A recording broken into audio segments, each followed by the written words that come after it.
Olá, pessoal, boa noite.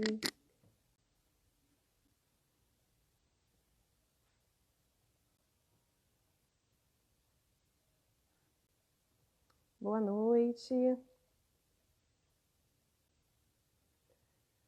Estou aqui escrevendo qual vai ser o tema de hoje. Hoje a gente vai falar dos ciclos da vida. Como que os ciclos da vida contam a sua história. Nosso convidado é o Carlos Vilhena. Ele, além de ser um estudioso de antroposofia e de trabalhar na instituição que representa a antroposofia aqui no Rio de Janeiro, ele também tem um trabalho biográfico muito bacana, muito interessante.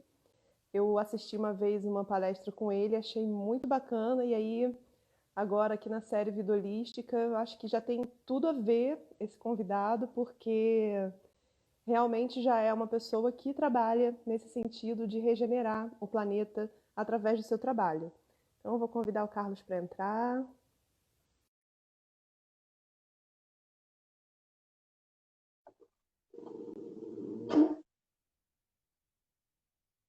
Esperando aqui a internet. Já estão acostumados, né, com a minha internet, que não costuma ajudar muito. Carlos, se está tendo algum problema, é só você me aceitar.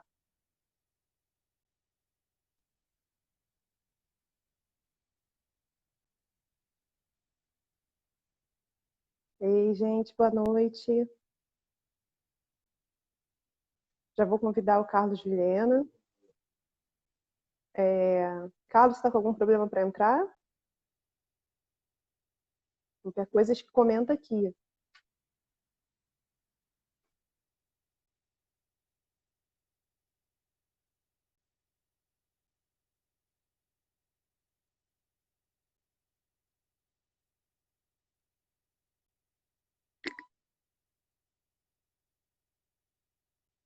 Gente, estou tentando fazer ele entrar aqui, tá? Não sei se está tendo algum problema. Carlos, se tiver algum problema, você escreve aqui para mim, por favor.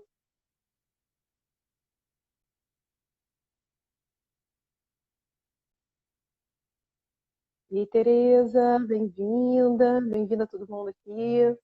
Boa noite, pessoal. Tá tendo algum probleminha técnico aqui para o Carlos entrar, tá? Eu não sei o que que é. Estou esperando, já convidei ele para entrar. Carlos, você tem que aceitar.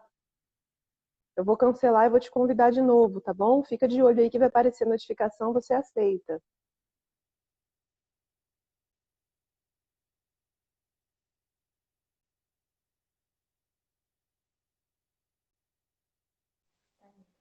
Opa, Agora pronto. foi. Ei, Ah, Carlos, tudo bem? tudo bom, desculpe aí a demora, mas alguma configuração aqui precisava ser ajustada e eu levei um tempinho para descobrir. Ah, chegou na hora certa. Tudo bem, querido? Tudo jóia, tudo bom, mano, tudo certinho. E você? Tudo bem também, graças a Deus. Tá Bom, bom. todo mundo que eu convido aqui, eu peço sempre para contar um pouquinho da própria história, né? Porque eu acho que isso incentiva muito as pessoas, porque a gente passa sempre por um período de transição muito grande, né? E de escolhas para conseguir trabalhar com aquilo que a gente gosta. E muitas vezes é muito desafiador, né? Porque a gente sabe, não é um trabalho muito tradicional. E aí a gente fica, às vezes, né, tendo que se adaptar. Então, eu queria ouvir de você como foi que você veio parar nesse trabalho.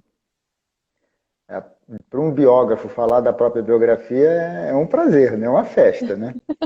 Eu sou Carlos Vilhena, tenho 56 anos. Sou engenheiro de formação e trabalhei por um tempo razoável, muito grande, quase 15 anos, como engenheiro de verdade. Mas aí, na empresa que eu trabalhava, eu tive a oportunidade de trabalhar como gerente. Logo nas minhas primeiras funções gerenciais, eu descobri que eu não tinha aprendido a lidar com gente. Isso a gente não aprende numa faculdade de engenharia tradicional. Talvez hoje em dia esteja um pouco melhor, mas há 30 e tantos anos atrás, não, né? Eu E acho que aí eu dei piorou. muita. Será? Sinto muito ouvir isso. Isso é bom, por um lado é bom que o nosso trabalho se torna cada vez mais importante, né? Ajudar os novos líderes a incorporar essa visão do ser humano. Mas eu dei muita sorte, a empresa onde eu trabalhava investia muito na capacitação do seu pessoal, e eu fui fazer um curso para liderança para justamente habilitar a liderança no trabalho com equipes, que tinha a antroposofia como filosofia, como princípio básico, né? Eu falo um pouquinho depois sobre a antroposofia, mas naquele momento o curso foi extremamente adequado e útil. Não só eu saí do curso melhor preparado para os desafios profissionais daquele momento, como eu fui tocado, picado pela abelha, né, da antroposofia, que passou a fazer muito sentido na minha vida, não só na vida profissional, mas principalmente na vida pessoal. Isso aconteceu em 2007 e de lá para cá eu fiz várias formações dentro do que é antroposofia, me engajei em várias iniciativas e a principal delas, que é o tema da nossa conversa de hoje, foi uma formação para o trabalho biográfico que eu concluí em 2015. Na época eu ainda era funcionário dessa empresa e ainda tinha funções gerenciais, então todo esse processo foi me ajudando muito nessa habilidade, né, como líder de conduzir equipes. Eu tive equipes bem grandes, né, nessa carreira profissional.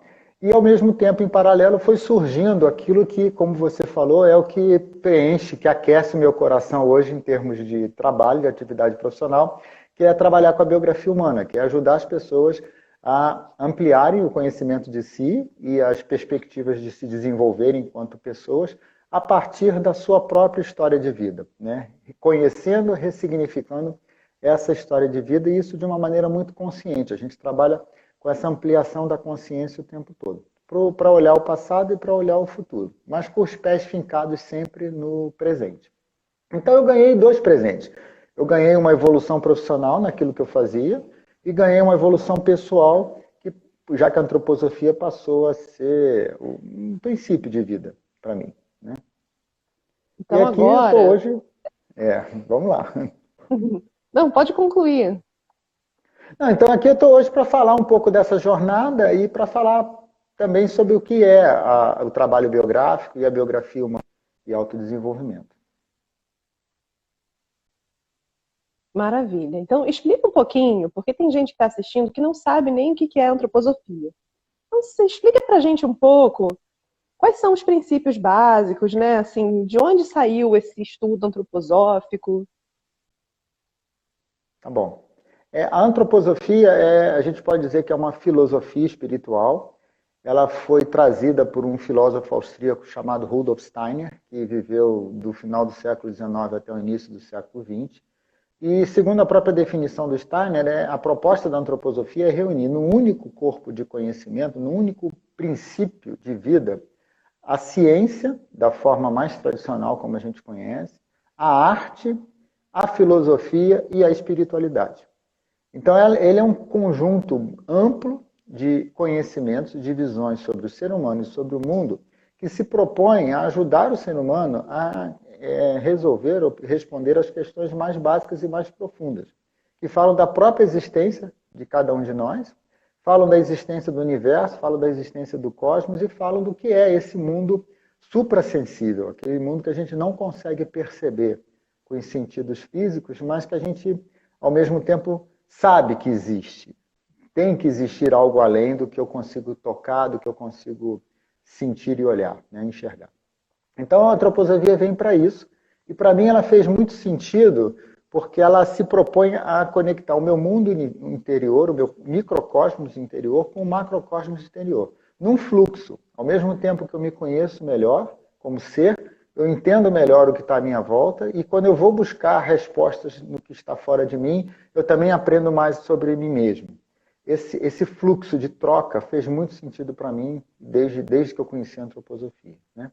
Ela é uma filosofia muito prática. O Steiner se juntou com muitas pessoas na época dele, depois dele, né, depois que ele faleceu, outros deram continuidade, que aplicaram a antroposofia na vida prática da humanidade. Então, você tem diversas aplicações, como a medicina antroposófica, que talvez seja uma das mais conhecidas. Você tem o próprio trabalho biográfico, que é esse processo de autoconhecimento e autodesenvolvimento. Você tem a agricultura biodinâmica. Você tem na farmacologia a produção de medicamentos com base antroposófica. Os laboratórios Veleda são talvez o mais conhecido hoje. Você tem a pedagogia Waldorf, que é aplicada em escolas, né, os 3 níveis, o fundamental, o médio e o superior, e outros tantos ramos de aplicação. Isso torna ela muito próxima do ser humano. Quer dizer, ela não só é uma filosofia de vida, como ela também transforma a forma e a maneira de lidar com a vida nos seus aspectos mais práticos. Não, isso é Isso me incrível, porque encantou. que ano isso foi criado? O Steiner Mais ou morreu em menos. 1925. Olha Até só. ali, nesses 20 anos do século XX, que foi quando ele fundou a antroposofia, né? Ele funda na virada do século XX, ele produziu muita, mas muita coisa, e deu origem a várias frentes como essas que eu citei. Tem a agricultura biodinâmica também, que eu acho que eu não falei, que é muito Falou, importante hoje falou. em dia. Falei, então, ele, E que ele, até e ele hoje deixou é esse usado, legado, né? né? E que até hoje, assim, Não, é uma das tecnologias mais usadas na agricultura sintrópica. E hoje a gente sem escuta dúvida. aí, os termos permacultura e tudo e não sabe de onde veio, né? Tem essa base por detrás. Eu diria para você que o legado do Steiner vem evoluindo nesse quase um século, né? Nós estamos perto aí de completar 100 anos da morte dele. Nesse um século em que ele já não está mais conosco, muitos pegaram o legado dele e traduziram o legado dele em aplicações práticas. O próprio trabalho biográfico, da forma como ele existe hoje, ele não foi feito ou deixado pelo Steiner. Foi o resultado de trabalhos feitos por 2 figuras, principalmente, Bernard Liverhood, que é um psiquiatra, foi um psiquiatra holandês, e a doutora Gudrun Burkhardt, que é brasileira, ainda é viva. Os dois, estudando Steiner, formataram o que hoje a gente chama de trabalho biográfico ou metodologia biográfica. Né? Então tem muita gente trabalhando com antroposofia. Muita. E assim, eu contei aqui já algumas vezes, mas eu vou falar de novo rapidamente, que no meu início, assim, do processo de despertar, foi um processo bem, assim, doloroso. Fiquei doente, aquele fundo do poço que a gente chega antes né, de subir, de criar impulso de novo. E aí eu fui numa médica antroposófica, a doutora Maria Cláudia Nabuco, aqui de Petrópolis, e eu Uhum. cheguei nela, contei minha história triste toda. Ela me ouviu com toda a paciência do mundo. No fim, ela falou assim: minha filha, vai encontrar sua turma.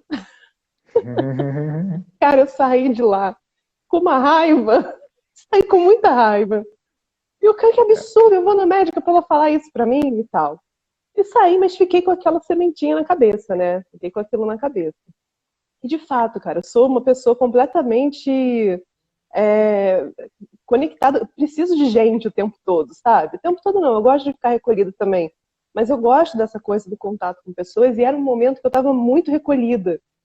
E aí eu fiquei com aquilo na cabeça e fiquei procurando minha turma. E de fato, assim, depois que eu encontrei a minha turma, enfim, foi um processo muito rápido até, né, assim, de despertar e de descoberta e tudo. Então, tenho só a agradecer a antroposofia e depois continuei fazendo tratamentos nesse sentido, assim, mais integral, né? Então, tenho muita gratidão de você estar aqui hoje contando essas histórias. Espero que muita gente procure mais, se integre mais. Eu vi que a Mariana estava falando aqui que já estudou Tive uma também, fez um pequena instabilidade aqui aconselhamento. no sinal.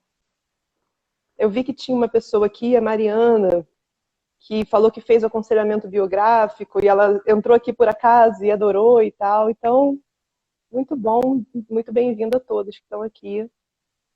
E aí, Carlos, eu queria que você contasse um pouco mais qual é assim o caminho que você percorre, né, para desenvolver esse estudo biográfico.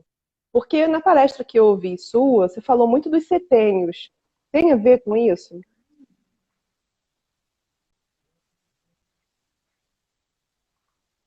Você não me ouviu, né? Travou? Romana, desculpa, eu estou sem te... Deu uma Ah, travadinha aqui, deu uma travadinha. Você me pediu alguma resposta agora? isso. Eu pedi para você contar como funciona esse processo do estudo biográfico, se tem a ver com os setênios, como é que é esse estudo?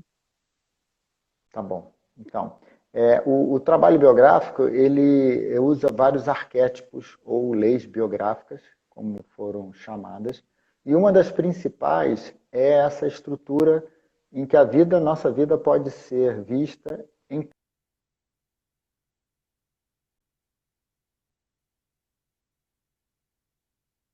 características bastante típicas, que são facilmente encontradas na grande maioria das biografias de todos nós, independente do local, da raça ou da cultura, né?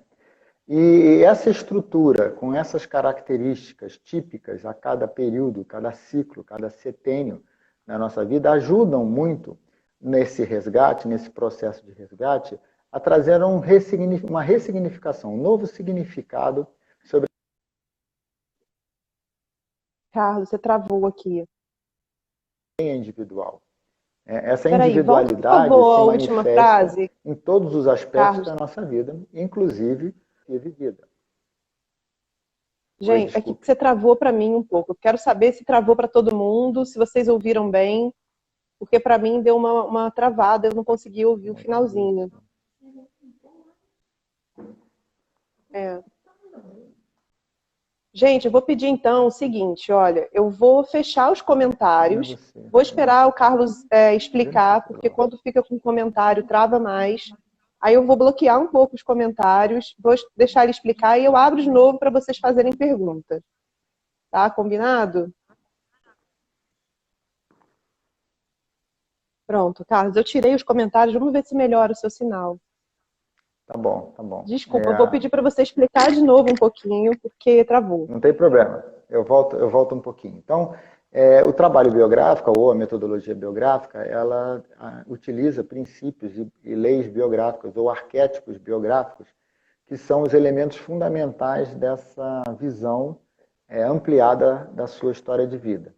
Então, um dos principais arquétipos é o conceito de que a nossa vida, a vida de qualquer um, pode ser vista em períodos de 7 anos, que são os setênios, onde cada um desses períodos tem características muito próprias e muito comuns à biografia de todos nós, independente da cultura, do país de origem, enfim. É bem arquetípico o que acontece dentro de cada período de 7 anos na nossa vida. Então, essa estrutura e esse conhecimento, esse entendimento, normalmente ajuda muito a que você ressignifique aquilo que você viveu na sua biografia, traga um significado novo com essa percepção de que aquilo fazia parte do que era previsto acontecer naquela fase da sua vida. É claro que, como indivíduos, como individualidades, a nossa biografia, a biografia de cada um, também é absolutamente individual. Mas essa individualidade, essa manifestação individual da sua história de vida se junta a essa estrutura arquetípica que a gente vê comum em cada um desses setênios. Então, se é comum uma crise numa determinada fase da vida, a crise não vai se manifestar da mesma forma para mim como se manifestou para você e para cada uma das outras pessoas.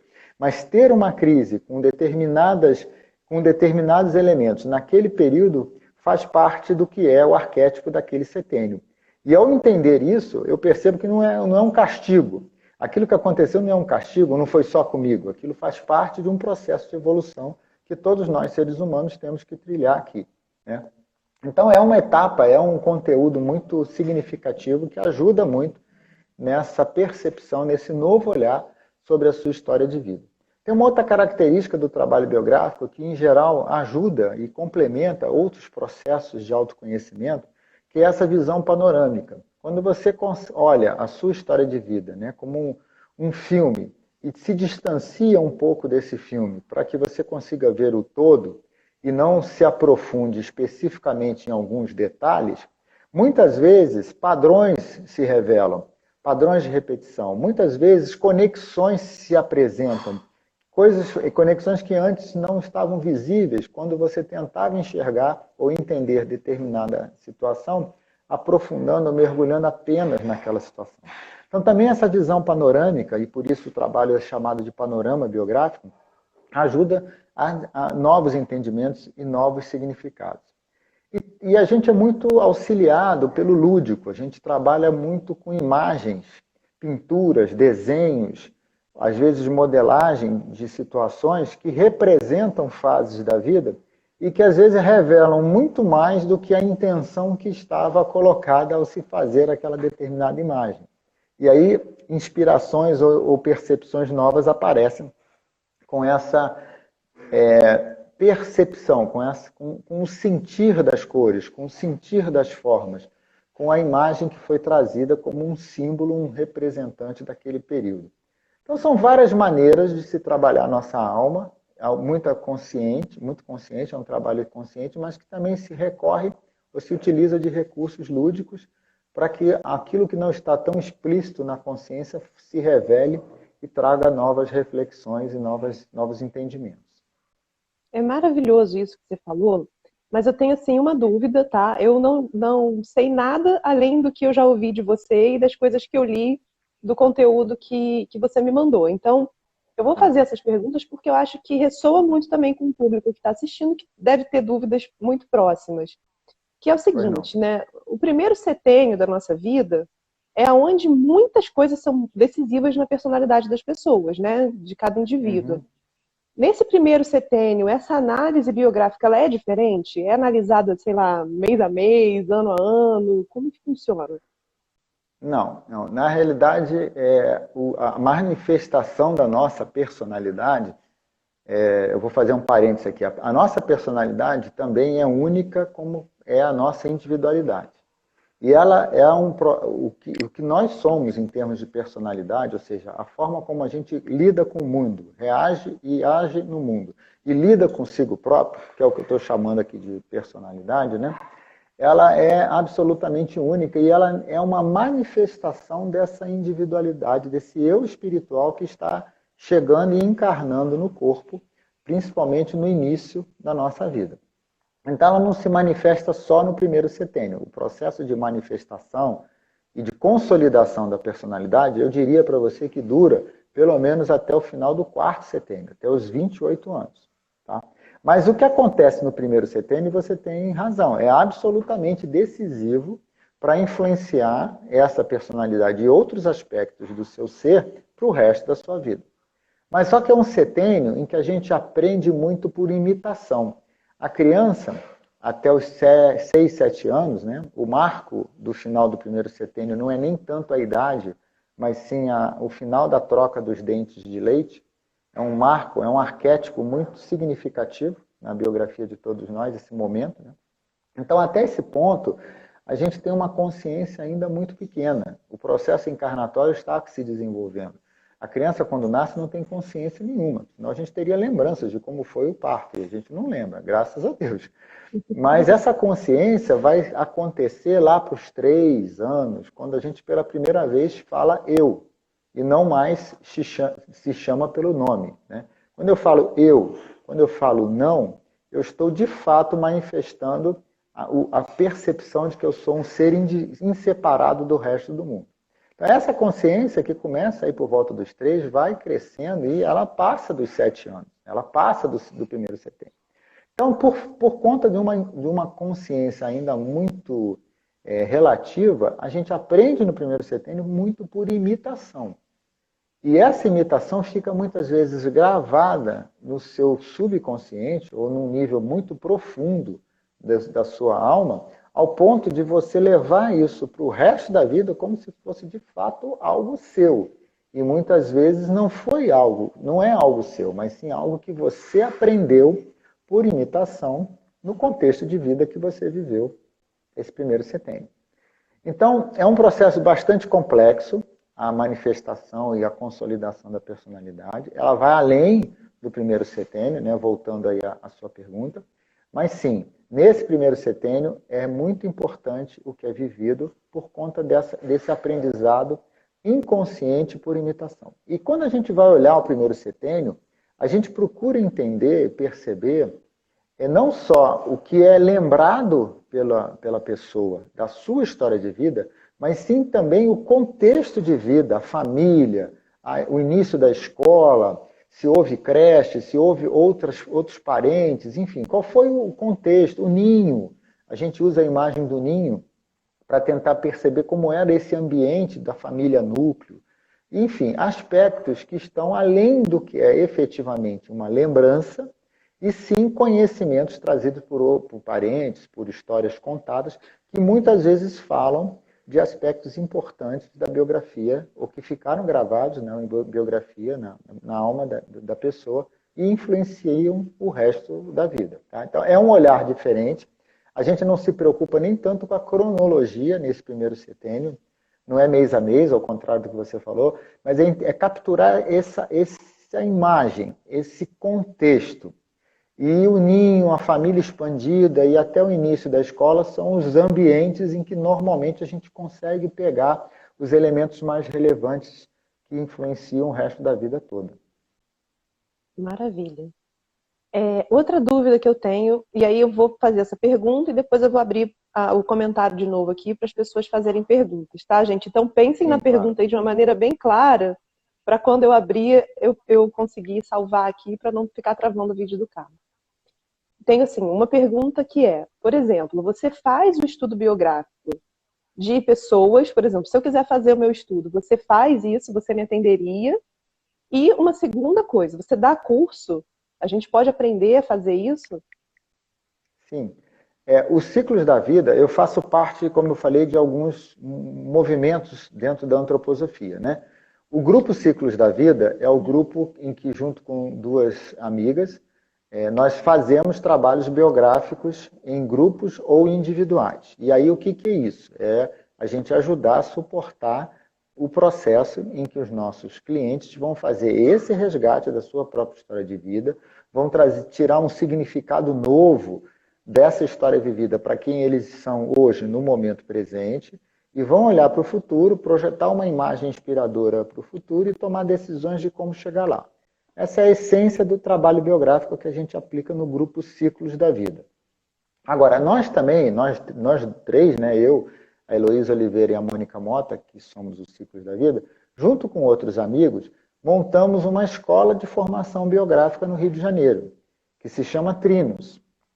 A Trinos é a escola de formação biográfica do Rio de Janeiro que prepara pessoas que queiram aplicar a metodologia biográfica no trabalho biográfico ou na sua prática profissional.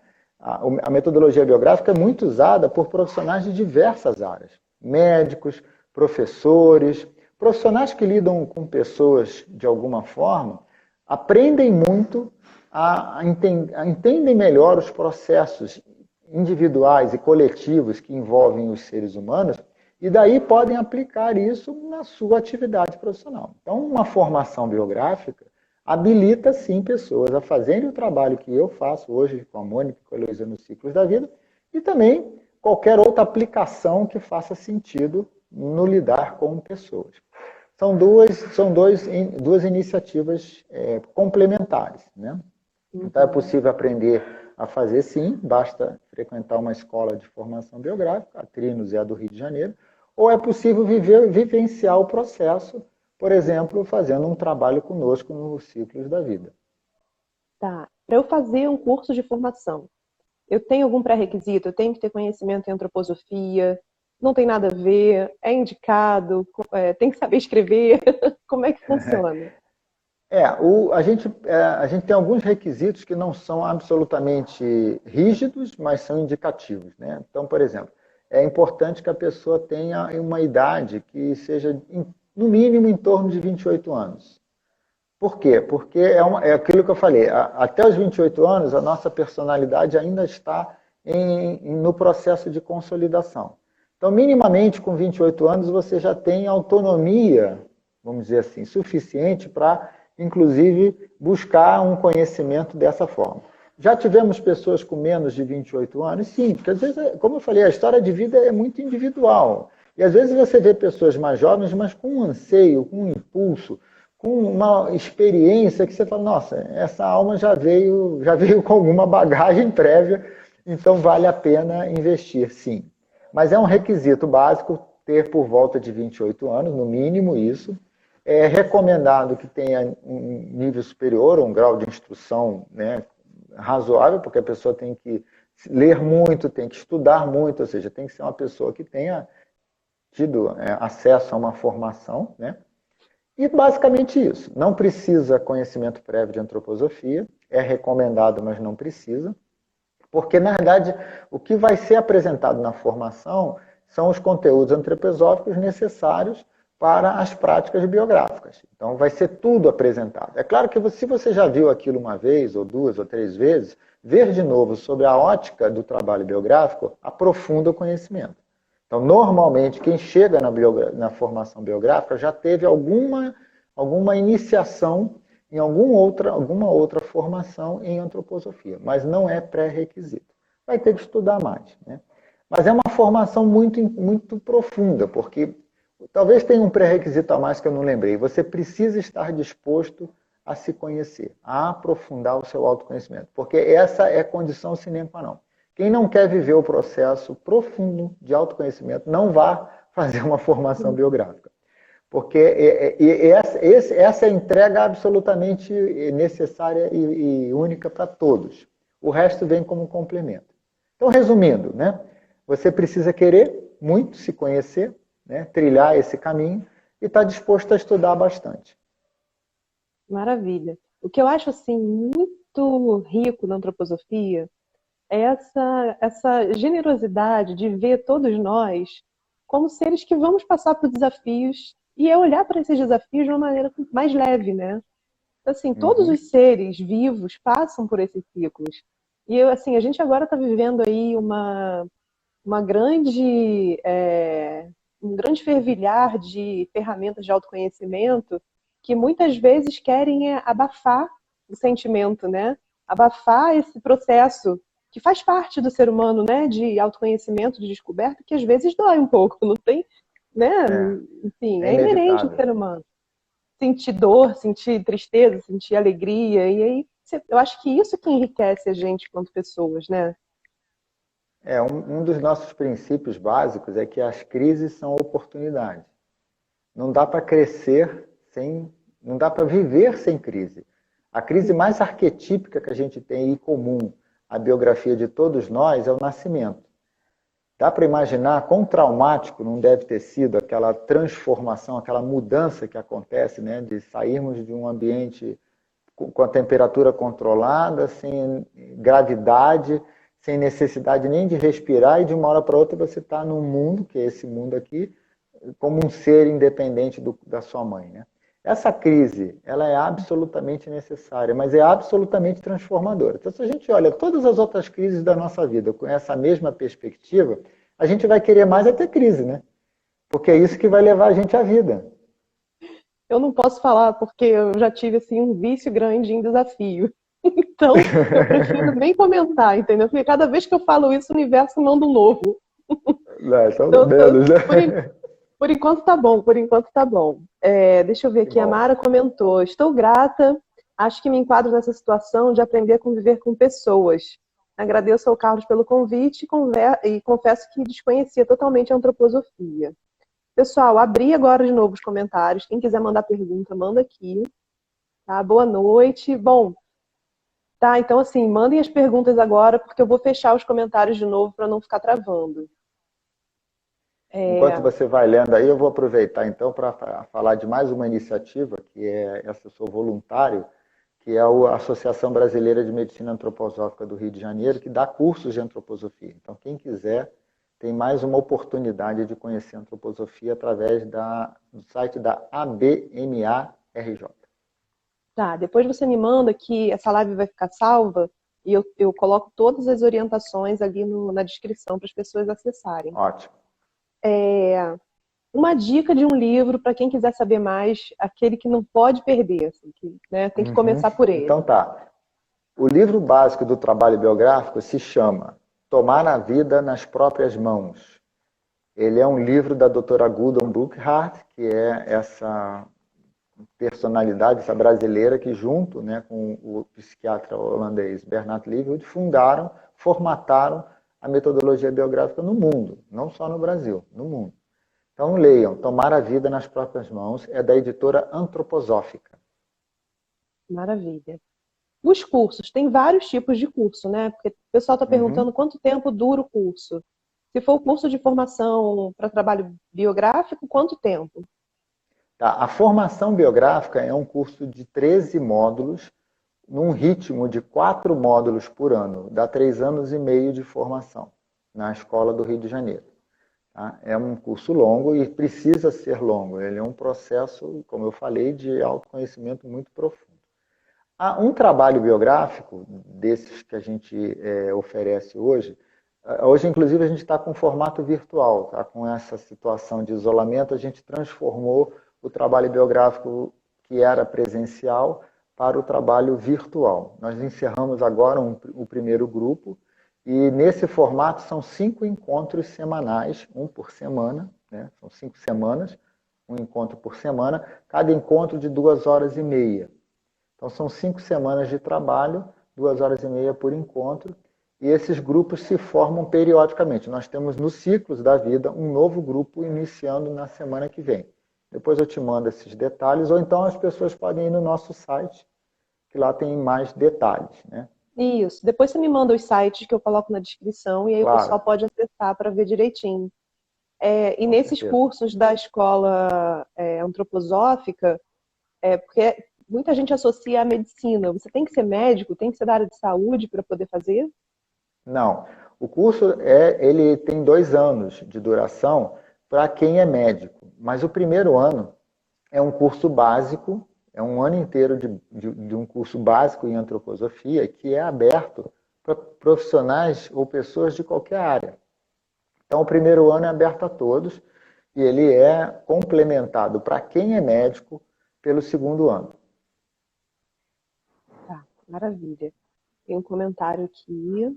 Deixa eu ver. A Mara de novo falou: Carlos, eu imagino que seja extremamente difícil o autoconhecimento com o objetivo de mudança. Das pessoas que se interessaram, quantos por cento tiveram sucesso? Ou seja, quantos chegaram ao final e atingiram o objetivo?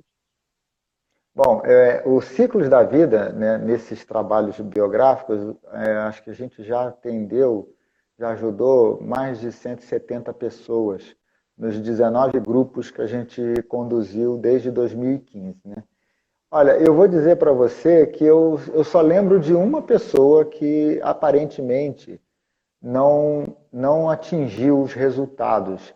Se bem que ela estava com muito medo de aprofundar, e a gente respeita muito isso, né? Você percebe que a pessoa não traz elementos na narrativa da sua biografia que falem de um aprofundamento, mas mesmo assim, no último minuto do último dia, ela recebeu assim ela teve uma intuição, caiu uma ficha e ela saiu de lá falando: puxa vida, eu deveria ter aprofundado mais. Então eu acho que até nisso ela ganhou, porque ela saiu com a consciência de que um trabalho desse feito de forma aprofundada revela muito sobre si. Então eu vou arriscar que é quase 100% das pessoas. É um trabalho ele é muito revelador. E ele vai no tom do que a pessoa pode e consegue fazer no momento da vida dela. Ele respeita muito esse ritmo, né? A Ana Lúcia está falando aqui que acabou de escrever a biografia dela, um super trabalho de autoconhecimento. Recomendo. A Ana deve ser desse grupo, se é a Ana que eu penso, ela deve ser desse grupo que terminou o trabalho semana passada. A Mara pergunta se os cursos agora podem ser feitos online. Então, o trabalho biográfico, sim, né, que é esse trabalho que eu apresentei, que são 5 encontros. O curso de formação biográfica da Trinos, ainda não. E eu não sei se a gente vai conseguir, né, migrá-lo para um formato virtual, pelo menos 100% virtual, porque tem um processo de interação muito rico que a gente, enfim, não consegue substituir totalmente pelo formato virtual. Mas essa turma da Trinos que já está acontecendo vai ter o próximo módulo, em parte virtual, para a gente não parar por muito tempo a formação. Então, alguma solução virtual a gente vai adotar. Os cursos da ABMA, que são esses básicos de antroposofia, eles estão migrando para o formato virtual por enquanto, mas eu acho que também vai ficar como um legado essa possibilidade, né? O novo normal vai ser muito mais virtual, né? Em vários aspectos. Então, eu acho que a gente está numa fase de transformação e de evolução, em que muita coisa que até então só era feita de forma presencialmente vai passar a ser feito de forma virtual. O trabalho biográfico que os Ciclos da Vida faz foi um desafio que nós nos colocamos. Nós não queríamos cancelar o grupo que já estava programado e desafiamos, né, nos desafiamos em transformá-lo para o formato virtual e acabamos de ter a avaliação dos participantes e a conclusão é que foi muito bem sucedido. Ganhamos muito com um ritmo diferente para o trabalho, né? No formato presencial ele acontece concentrado em 3 dias inteiros de trabalho. No formato virtual ele foi diluído em 5 semanas, então houve uma respiração entre um encontro e outro que trouxe um aprofundamento diferente, uma forma diferente de aprofundar. Então, assim, foi um trabalho que deu muito certo e a gente tem certeza que vai ficar com os dois formatos daqui para frente. Vamos ter o virtual e vamos ter o presencial. Com o virtual, a gente atende o mundo todo. A gente teve uma pessoa da Alemanha fazendo trabalho biográfico com a gente. Olha que coisa legal. fantástica, né? Eu acho que é isso também, né? Assim, eu também tenho um curso que eu ministro, que chama Criação Veloz, que é também para trabalhar a mediunidade, enfim. E eu tinha esse preconceito, falei, não, online não, tem que ser presencial e não sei o quê. E aí a gente teve uma turma que foi de 100% virtual e foi rico, assim, na verdade, eu achei que foi mais rico por isso, por causa do ritmo. A gente diluiu mais, então a gente teve mais tempo, cada um na sua casa e descansou, sabe?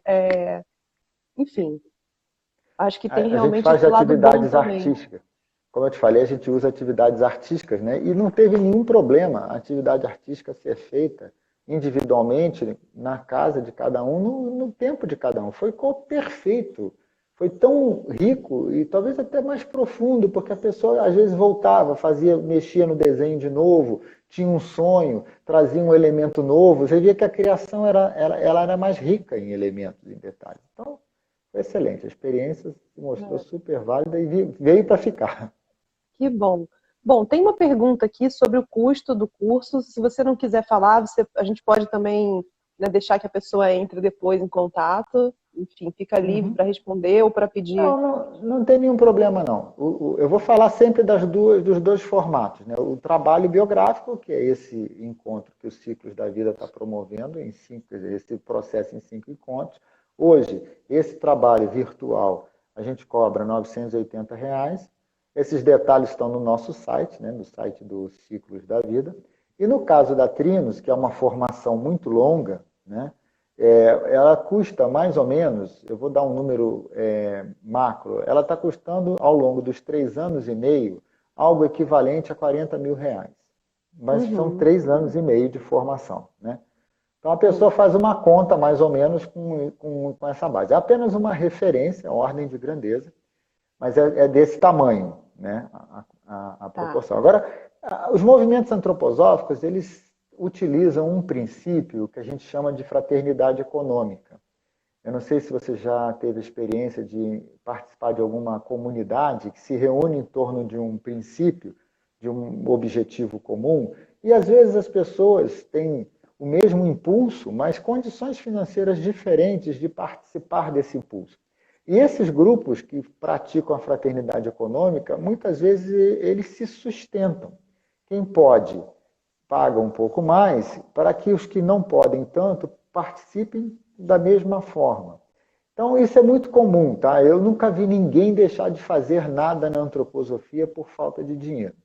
Não é por isso que as pessoas não vão fazer uma formação biográfica conosco ou fazer um trabalho biográfico conosco. Tá? Isso é maravilhoso. Eu acho que isso, assim, é o que todo mundo, futuristas que estudam fluxonomia, a gente abordou esse tema aqui também, né, sobre novas economias, o poder até das criptomoedas, das moedas sociais, e também dessa história da gente enxergar o valor da pessoa e não só do dinheiro, né? Então, eu acho que isso é um pioneirismo da antroposofia que faz isso muito antes de todo mundo, né? Que é maravilhoso, assim. Então, realmente é muito a aprender. E outra coisa que às vezes a gente limita, né, pela questão do dinheiro. Você fica com vergonha, você fala, não vou nem perguntar porque eu não tenho dinheiro.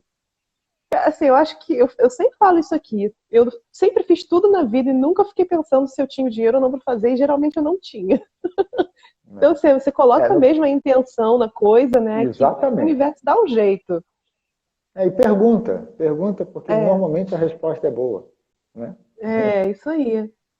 Olha, a gente tem tempo, tem um tempinho ainda. E eu queria, já Uhum. que ninguém perguntou isso, eu queria perguntar, porque a palestrinha que eu assisti sua foi uma apresentação lá na Feira Holística da Gratidão, e você falou um Ah, pouquinho sim. desses trechinhos dos ciclos da vida, né? Então, assim, Uhum. fala pra gente um pouquinho de cada um dos setênios. Você acha que dá assim ou é muito, ou é Dá, demais? dá.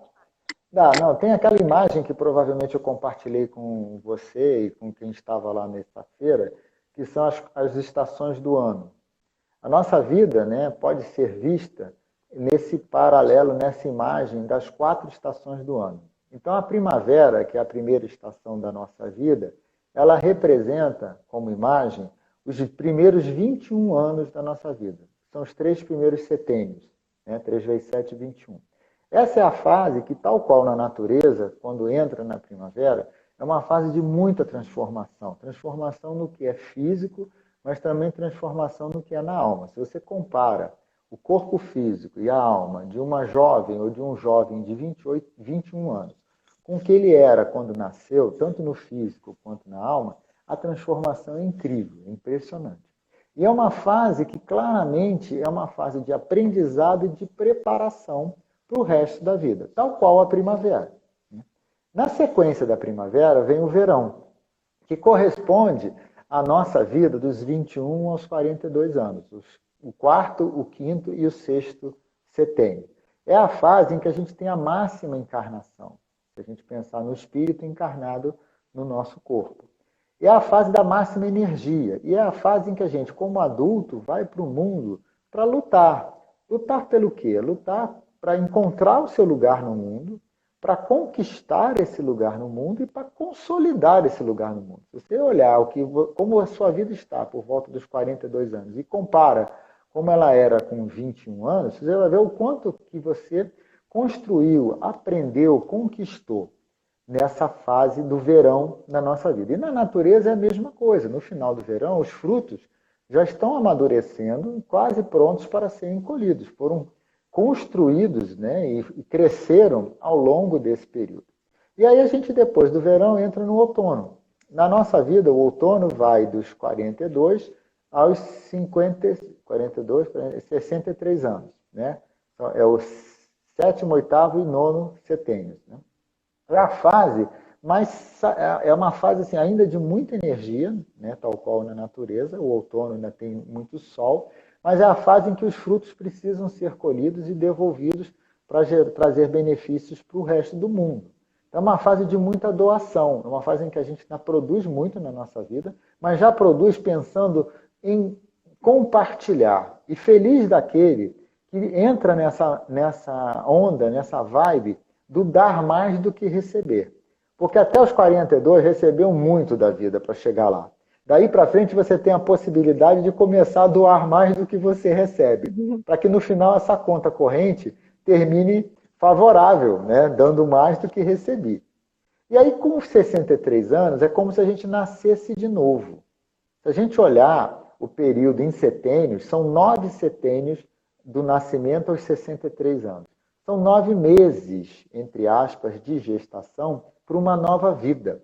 Quem chega lá e chega lá com sabedoria, percebe que aquelas obrigações, aquele seu karma, meio que já foi cumprido. Eu ganho uma liberdade para buscar novas coisas na vida. E muita gente faz esse caminho. Então, o inverno, que seria a estação seguinte, é a estação da essência. Nos países em que as estações são bem marcadas, é só no inverno que você consegue ver a essência da árvore, que é quando as folhas caem e você vê só o tronco e os galhos. Então, essa fase da essência é o inverno da nossa vida, que pode se tornar muito rico se eu souber trilhar esse caminho da espiritualidade e essa busca de quem eu sou de fato. Se eu consigo aprender a me desapegar do que eu tenho e do que eu quero manter e busco o que eu quero ser, eu vou chegar lá com muita sabedoria e com muita capacidade de doar para o mundo. Esse é o inverno mais lindo que a gente pode ter na nossa vida. Ah, que lindo. E assim, isso que você falou agora no finalzinho é muito importante, porque eu acredito que assim, a nossa sociedade, principalmente a ocidental, ela tem muito tirado da gente esse direito de envelhecer, né? Envelhecer dignamente. Então, A gente vê que está todo mundo cada vez mais plastificado, cada vez mais negando essa passagem do tempo, esses ciclos, né? Até assim, meninas que estão no período pré-menstrual, que já começam, isso eu achei uma agressão terrível, começam a tomar pílula para adiar a menstruação, para poder crescer mais. Assim, são verdadeiros abusos que a gente vai cometendo com o corpo pelo medo da passagem do tempo, né? E quanto isso Uhum. faz a gente sofrer Sim. nesse passar do tempo.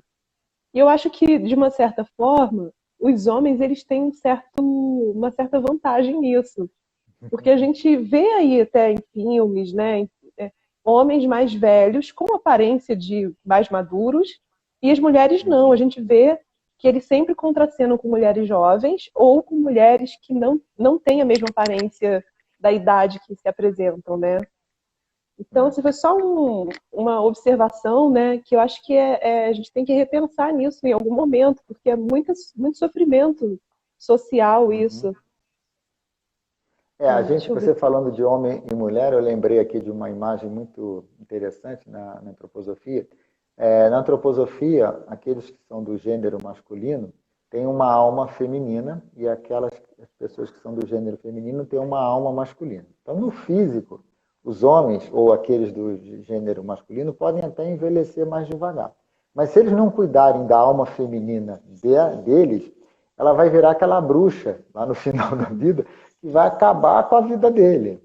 Eu estou falando da relação dele com ele mesmo. Então, se no corpo Uhum. a gente ganhou uma vantagem, na alma a gente ganhou um desafio, que é cuidar do feminino dentro de nós para que essas duas coisas caminhem juntas e se integrem no final.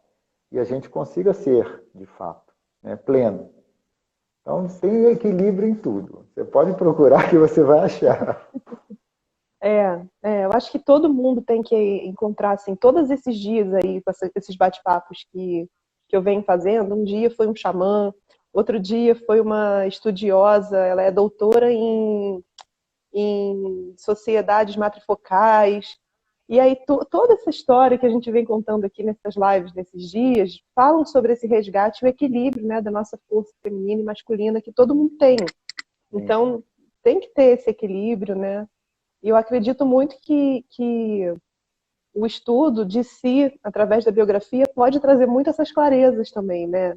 Identificar Sim. esses padrões. Algumas conversas que a gente tem tido nos ciclos da vida, a gente tem tido ciclos de conversa também virtual, que tem falado sobre alguns desses assuntos, né? Então, na página do Facebook dos Ciclos da Vida, essas conversas estão gravadas. Então, eu vou colocar essa referência também para você, mas já anuncio aqui, quem quiser ver um pouquinho mais sobre esse arquétipo do masculino e do feminino que a gente acabou de falar, foi o tema da live de segunda-feira passada, que está gravada Legal. lá no Facebook, dos Ciclos da Vida. Tá? Vou assistir. Então, você manda o link que eu coloco aqui no Mano, comentário. Olha, a gente tem agora 7 minutinhos para encerrar. Então, eu queria uhum. deixar livre para quem quiser perguntar e livre para você falar o que você achar que é importante nesse momento, né? Algo que você sinta que vai interessar as pessoas e pode ajudar as pessoas. Tá bom. Eu queria falar um pouquinho sobre o significado para mim dessa jornada, né? Eu comecei a falar um pouquinho de como foi o meu caminhar na antroposofia, mas na realidade foi um grande presente que eu recebi da vida e de uma amiga que foi quem me indicou esse primeiro curso que eu fiz lá em 2007. E aquilo se mostrou, intuitivamente eu percebi desde o início que aquilo era o meu caminho de vida. E ele se torna cada vez mais relevante. Não só pela possibilidade de hoje trabalhar com isso que enche o meu coração, eu já sou aposentado da carreira de engenheiro, mas estou cada vez mais empolgado, né, com a nova carreira de cuidar de gente, ajudar gente, mas também como uma filosofia de vida, porque você passa a aplicar e a se conhecer mais nessa visão ampliada que a antroposofia traz. E um terceiro presente que eu ganho todos os dias da antroposofia é o relacionamento com as pessoas.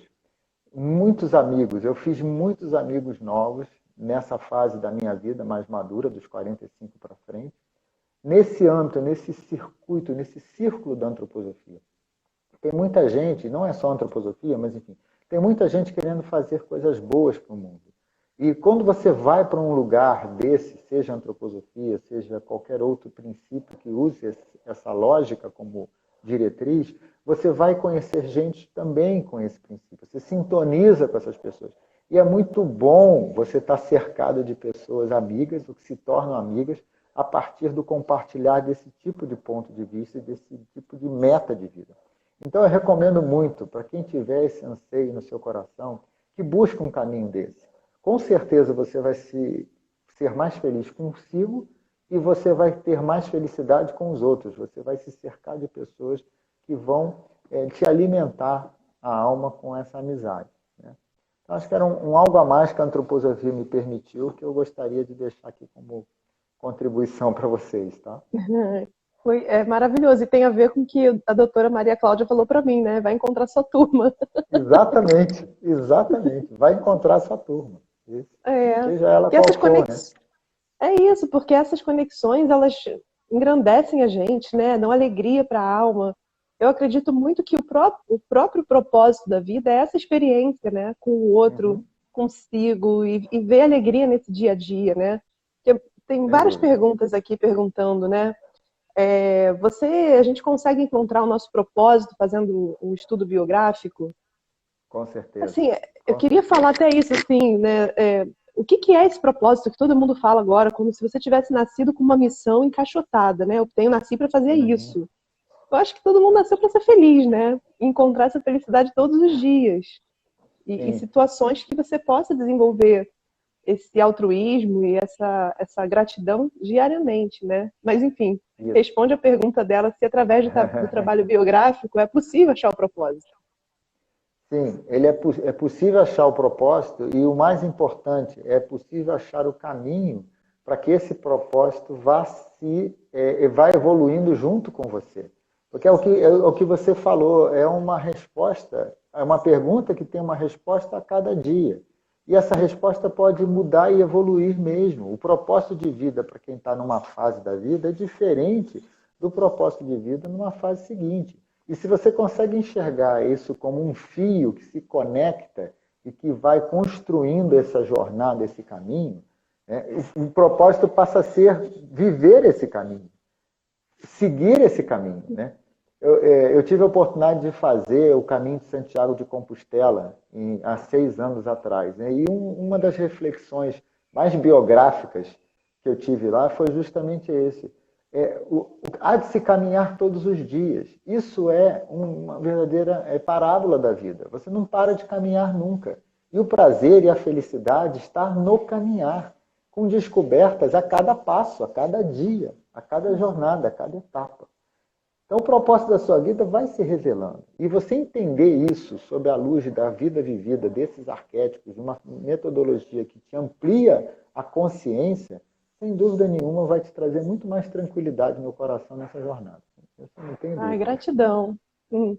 Olha, a gente tem um minuto aqui. Isso que você falou tem muito a ver com o que a Melissa Bivar trouxe aqui. A Melissa Bivar trabalha com novas economias, né? Ela falou que quando ela fez a transição e saiu de uma grande empresa para ir trabalhar com o que ela queria, que era, né, ela foi fazer a formação do Gaia Education e não sei o que, nanã. Aí ela falou assim, nossa, eu achei que eu ia sair de uma coisa, ia fazer a transição e ia chegar em outra. Mas eu entendi que eu nunca chego, que é o É processo, é isso. a jornada que é divertido, né? E a cada dia é Ah, um é o objetivo. caminho. É. Bom, gente, gratidão, gratidão, Carlos, por ter Eu participado, que gostei agradeço. muito. Hum, Volte Agradeço muito. sempre. Sempre que você quiser. É só falar. Hum, Então Tá tá, bom? ó. Um beijo, boa noite. Beijo para todos, muito obrigado. Depois eu te mando as informações e estou à Isso, disposição. já vou deixar salvo aqui, tá? Então depois Tá vocês podem bom. compartilhar. Tchau, tchau, Carlos. Até logo. Tchau, obrigado. Tchau. Gente, antes de encerrar, lembrando que amanhã eu tô aqui de novo, 8 da noite, e a gente vai falar sobre sonhos. Vai ser muito legal. A Thaís, que é uma terapeuta que faz o estudo através dos sonhos, da simbologia dos sonhos, vai estar aqui. Ela é muito estudiosa, ela é fera, então não percam. E está chegando quase ao fim a nossa série, acaba na segunda-feira, então não percam. Um beijo, até amanhã.